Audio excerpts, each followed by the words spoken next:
Si quelqu'un a une raison pour laquelle ces deux personnes ne devraient pas être unies par les liens du mariage, qu'il parle maintenant ou se taise à jamais. Le pasteur venait à peine de prononcer ces mots rituels que sa main droite se leva. Lentement. Comme un rideau de théâtre qui tombe sur une scène qu'on n'était pas prêt à voir. Le silence qui suivit fut si dense que j'en entendis mon propre cœur exploser dans ma poitrine. Adrien. Mon Adrien. Celui que j'allais épouser dans moins d'une minute. Tourna la tête vers lui. Pâle comme la robe de la mariée qu'il ne portait pas. Et moi. Nicolas. Debout face à lui dans cette petite église romane de Provence baignée de lumière provençale. Je sentis le monde basculer. Je n'ai jamais cru aux signes. Jusqu'à cet instant précis. Tout avait commencé 3 ans plus tôt. À Paris. Sous une pluie fine de novembre qui transformait les trottoirs de Saint-Germain-des-Prés en miroirs noirs. J'étais serveur au café de Flore. Étudiant en lettres le jour. Rêveur la nuit. Adrien était entré. Trempé. Les cheveux collés au front. Un manuscrit sous le bras. Il cherchait un endroit calme pour relire ses pages. Je lui avais apporté un café crème sans qu'il le demande. Juste parce que ses yeux bleus semblaient supplier le monde d'être un peu plus doux. Il avait relevé la tête. Nos regards s'étaient croisés. Et quelque chose. Une étincelle. Un fil invisible. Nous avait liés avant même le premier mot. Vous êtes écrivain, avais-je demandé bêtement. Il avait souri. Un sourire timide qui creusait une fossette sur sa joue gauche. J'essaie. Et vous? Je sers des cafés aux écrivains. C'est presque pareil. Ce fut le début.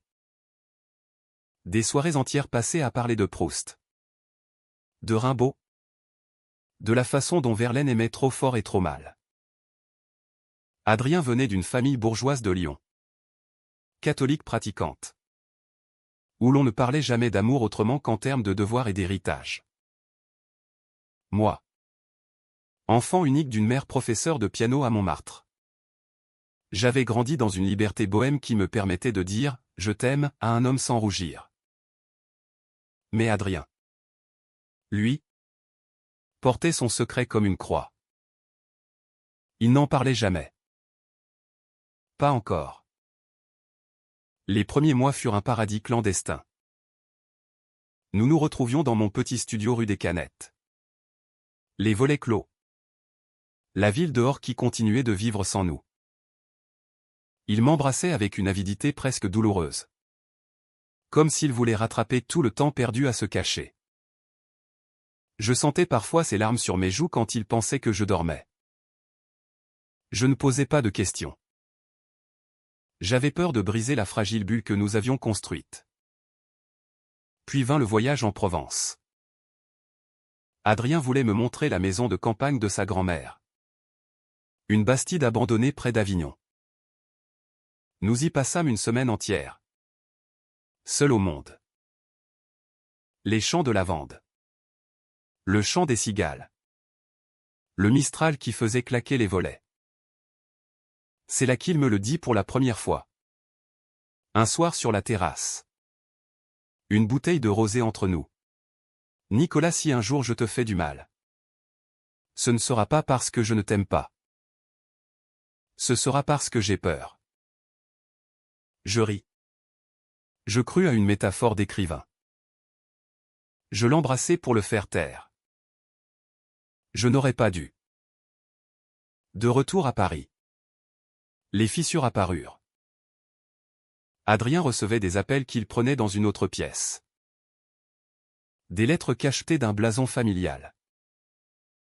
Des dîners, obligatoires, avec ses parents où je n'étais jamais invité. Il rentrait tard. Les traits tirés. Et se réfugiait dans l'écriture. Son premier roman. Dédié à N. Fut accepté par une grande maison d'édition. Le succès le propulsa dans un monde que je ne connaissais pas, Cocktail littéraire. Interview. Photos dans les magazines. On le présentait comme le jeune prodige célibataire. Mystérieux. Séduisant. Je commençais à comprendre que pour le monde extérieur, je n'existais pas. Un soir, après une remise de prix où il avait dû nier mon existence d'un sourire poli, je craquai. Dis-moi la vérité. Adrien. Est-ce que tu as honte de moi? Il se figea. Ses mains tremblaient. Ce n'est pas toi. Nicolas. C'est tout le reste. Ma famille. Leur attente. L'entreprise. Quelle entreprise? Il détourna les yeux. Mon père veut que je reprenne la direction des vignobles. Il dit que je suis le dernier des Valois. Que je dois assurer la lignée. Je sentis la colère monter, mêlée d'une tristesse infinie. Et tu vas obéir? Il pleura. Pour la première fois devant moi. Il pleura vraiment. Je ne sais pas. Je t'aime. Mais je ne sais pas si j'ai la force de tout perdre. Cette nuit-là, nous fîmes l'amour comme si c'était la dernière fois. Et peut-être l'était-ce. Les mois suivants furent un lent supplice. Adrien s'éloignait. Puis revenait. Déchiré. Il publia son deuxième roman. Encore plus sombre. Les critiques parlèrent de « tourments intérieurs », de « passion destructrice ». Ils ne savaient pas à quel point ils avaient raison. Et puis, un matin de printemps, il posa un genou à terre dans notre appartement. Une bague simple en platine à la main. Épouse-moi. Nicolas. Je choisis toi. Je choisis nous. Je crus que c'était la fin des épreuves. J'acceptais. Les larmes aux yeux. Nous décidâmes d'un mariage discret en Provence. Dans la petite église du village près de la Bastide. Seuls nos amis proches. Pas de famille pour lui. Ma mère viendrait. Discrète et fière. Je n'imaginais pas que sa famille, elle, viendrait aussi. Sans y être invité. Les semaines précédant le mariage furent étrangement calmes. Trop calmes. Adrien semblait apaisé. Presque léger. Il parlait d'avenir, une maison à acheter près d'Uzès. Un chien. Peut-être des enfants un jour. Par adoption. Il écrivait moins. Vivait plus. Je me surpris à y croire vraiment. Ma mère, Claire, vint passer quelques jours à Paris pour m'aider aux préparatifs. Elle adorait Adrien. Il a l'air enfin libre. Me dit-elle un soir en buvant un verre de vin blanc sur le balcon. Prends soin de lui. Mon fils. Il a porté trop de chaînes. Je hochai la tête. Ému. Je ne voyais pas encore les chaînes qu'il portait toujours. Invisibles mais solides.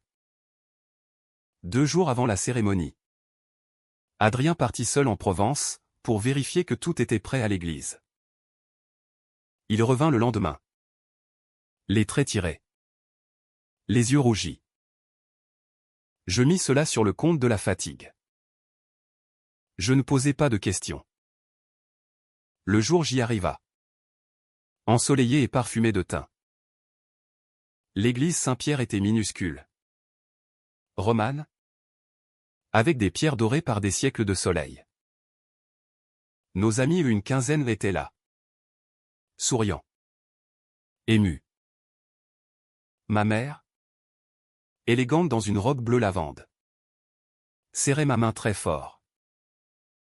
Adrien entra le dernier. Il était magnifique. Costume gris perle taillé sur mesure. Cravate bleu nuit. Une lavande à la boutonnière. Ses yeux cherchèrent les miens à travers la nef. Il sourit. Un sourire immense. Libéré. Je crus que tout était parfait. La cérémonie commença. Le pasteur. Un homme âgé au visage bienveillant. Parlait d'amour. De fidélité. De courage. Nous échangeâmes nos vœux. Ma voix tremblait. Celle d'Adrien était ferme. Profonde. Et puis vint la phrase fatidique. Si quelqu'un a une raison. Le pasteur leva la main. Pas comme un geste rituel. Comme un arrêt brutal. Un silence de plomb. Puis une voix féminine. Glaciale. Brisa le calme depuis le fond de l'église. Oui. J'ai une raison. Toutes les têtes se tournèrent. Une femme se leva. La quarantaine élégante. Tailleur Chanel impeccable. Cheveux blonds tirés en chignon sévère. À côté d'elle. Un homme plus âgé.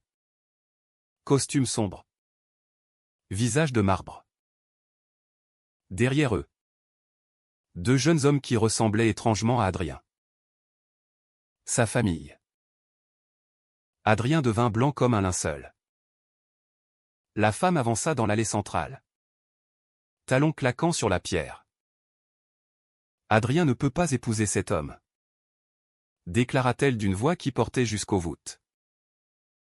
Parce qu'il est déjà fiancé. À une femme. Depuis 2 ans. Un murmure horrifié parcourut l'assemblée. Je restai figé. Incapable de respirer. Adrien secoua la tête. Comme un enfant pris en faute. Maman non. Sa mère car s'était-elle sorti une enveloppe de son sac. Voici les contrats de fiançailles signés avec la famille de Claire de Saint-Rémy. Une union décidée depuis l'enfance. Adrien le savait. Il a accepté. Elle tendit les documents au pasteur.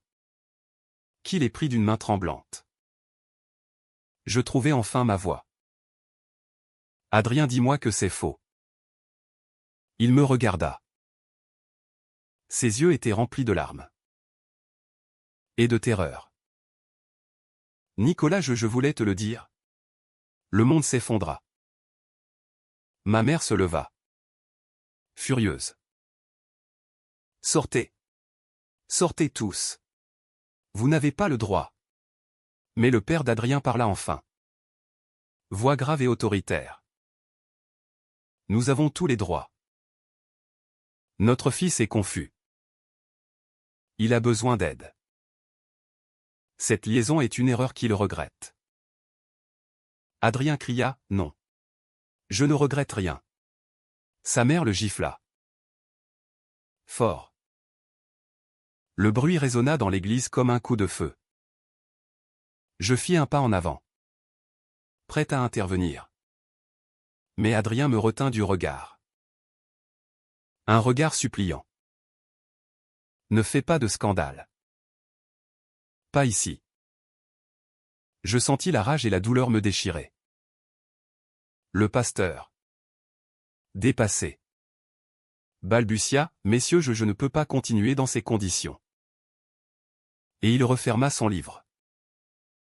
La cérémonie était arrêtée. Je sortis de l'église en courant. Aveuglé par les larmes. Le soleil de Provence me brûla les yeux. Je courus à travers les vignes. Les pieds dans la poussière ocre. Jusqu'à ce que mes poumons explosent. Adrien me rattrapa près d'un vieux mur de pierre sèche. Il haletait. Le visage marqué par la gifle. Nicolas, attend. Je me retournai. Fou de douleur. Fiancé ? 2 ans ? Pendant que tu dormais dans mes bras. Tu étais fiancé à une femme? Il tomba à genoux dans la terre. Je n'ai jamais voulu ça. C'était un arrangement ancien. Décidé quand j'avais 15 ans. Je pensais que ça resterait lettre morte. Et tu ne m'as rien dit. J'avais peur. Peur de te perdre. Peur de perdre ma famille aussi. Je criais, tu m'as perdu aujourd'hui. Adrien. Devant tout le monde. Il pleura. La tête entre les mains. Je sais. Je sais et je me hais. Je voulus le haïr. Vraiment. Mais en le voyant là. Brisé dans la poussière. Je ne voyais que l'homme que j'aimais depuis 3 ans. L'homme qui tremblait la première fois qu'il m'avait embrassé. L'homme qui écrivait des poèmes sur mon dos endormi. Je m'agenouillai devant lui. Regarde-moi. Il leva les yeux. Rougit. Suppliant. Est-ce que tu l'aimes? Elle? Non. Jamais. Je ne la connais même pas vraiment. Alors pourquoi? Il déglutit. Parce que si je refuse, mon père me déshérite totalement. Les vignobles? La maison. Tout. Et pire, il menace de révéler publiquement mon orientation. De me détruire. De nous détruire. Je sentis mon cœur se serrer. Et tu as cru que te marier avec moi en secret résoudrait tout? Je croyais que si nous étions mariés, il n'aurait plus de prise. Que je pourrais tout affronter avec toi. Je fermais les yeux. La nausée me prenait. Tu m'as utilisé comme bouclier. Adrien. Pas comme partenaire. Il secoua la tête violemment. Non. Je t'aime. Plus que tout. Mais les mots sonnaient creux maintenant. Je me relevai. J'ai besoin de temps. Je partis. Seul. Les jours suivants furent un brouillard. Je restai cloîtré dans la Bastide. Refusant de voir quiconque. Ma mère tenta de me raisonner. Nos amis appelaient.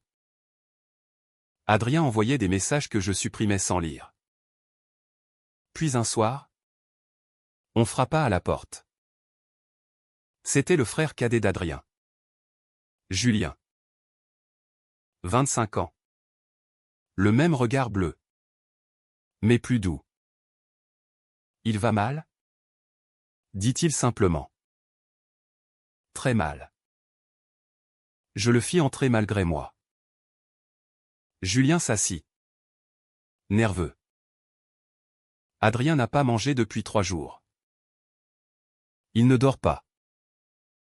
Il écrit des pages et des pages. Qu'est-ce qu'il écrit? Des lettres.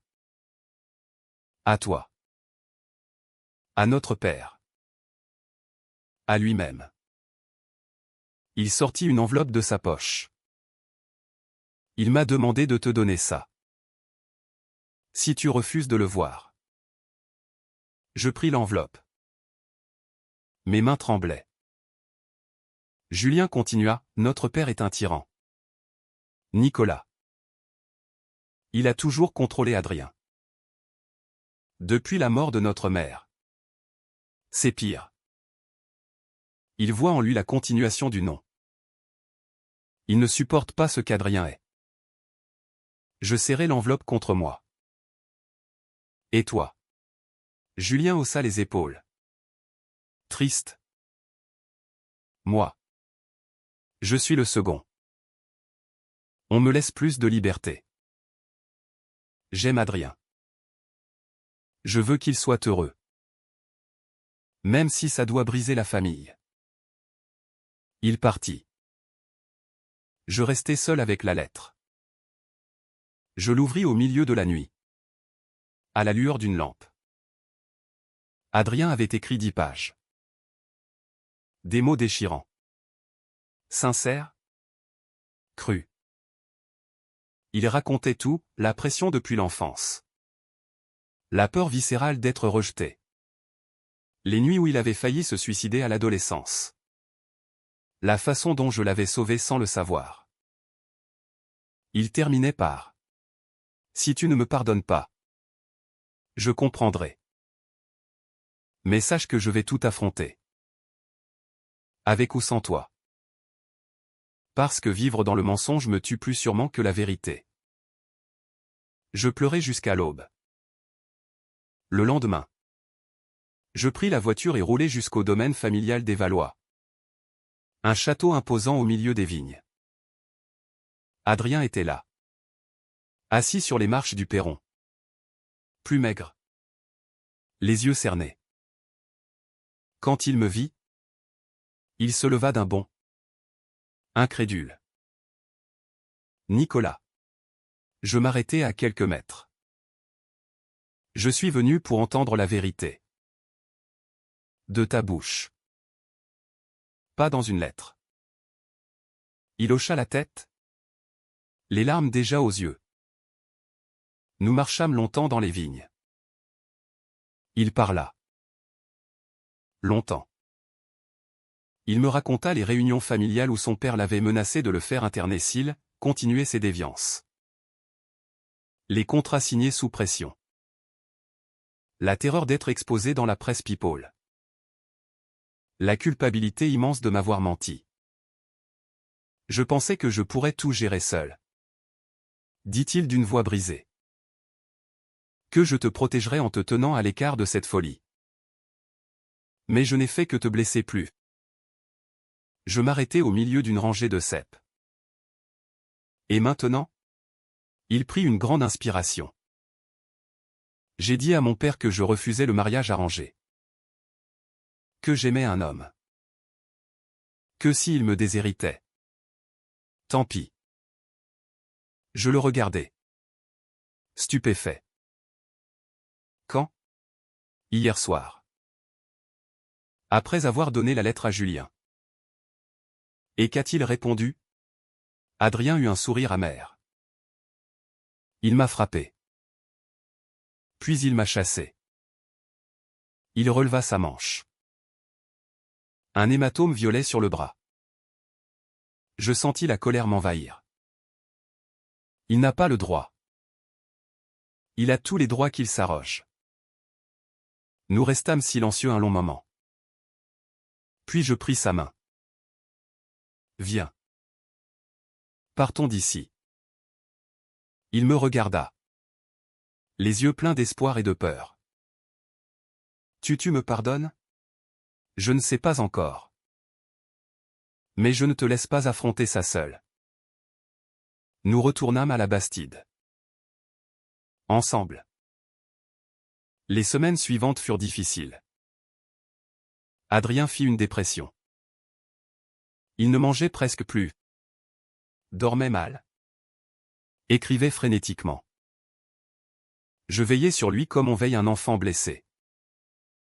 Peu à peu. Il remonta la pente. Il termina son 3e roman. Le plus beau. Le plus vrai. Il le dédia à Nicolas. Qui m'a appris le courage. Sa famille tenta une dernière manœuvre, une lettre d'avocat exigeant qu'il honore les fiançailles sous peine de poursuite. Adrien répondit par une lettre publique. Publiée dans Le Monde. Où il faisait son coming out. Calmement. Dignement. Il parla d'amour. De liberté. De la violence du silence. Le scandale fut immense. Certains le traitèrent de traître. D'autres d'exemple. Mais surtout, des milliers de jeunes homosexuels lui écrivirent pour le remercier. 1 an plus tard, par un soir d'automne doré, nous nous retrouvâmes sur le pont Alexandre III. À Paris. Adrien avait vendu les droits de son roman à l'international. Nous avions acheté une petite maison près d'Uzès avec l'avance. Ma mère vivait à côté. heureuse. Sa famille ne lui parlait plus. Sauf Julien qui venait parfois en secret. Adrien portait un manteau bleu nuit.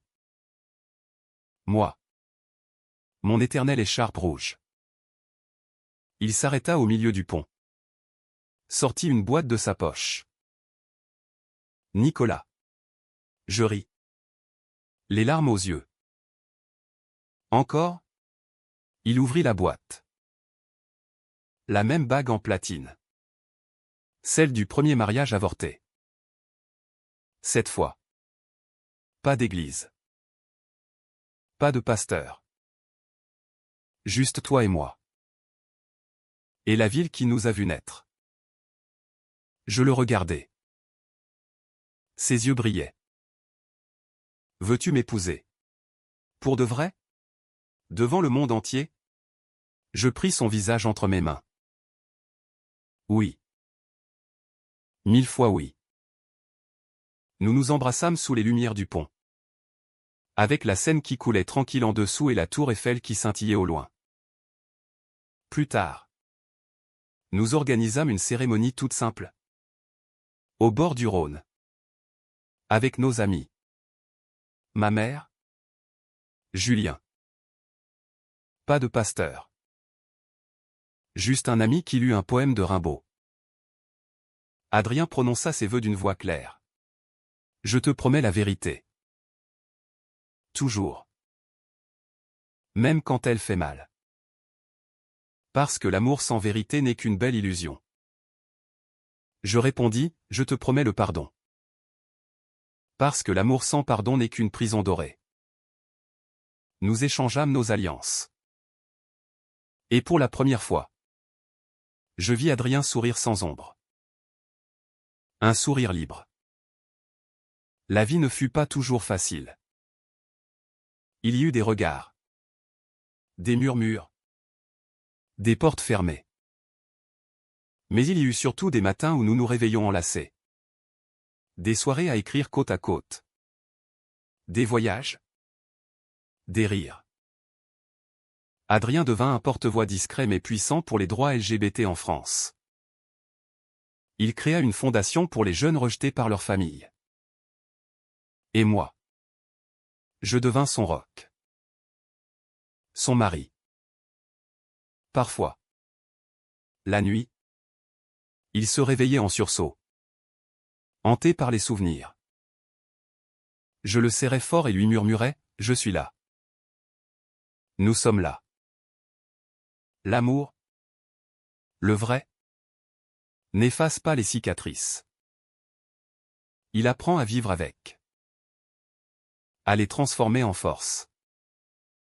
Et sous le ciel de Provence ou de Paris, nous continuâmes à écrire notre histoire. Page après page. Vérité après vérité. Parce qu'au bout du compte, nous avions choisi la lumière. Même quand elle brûlait.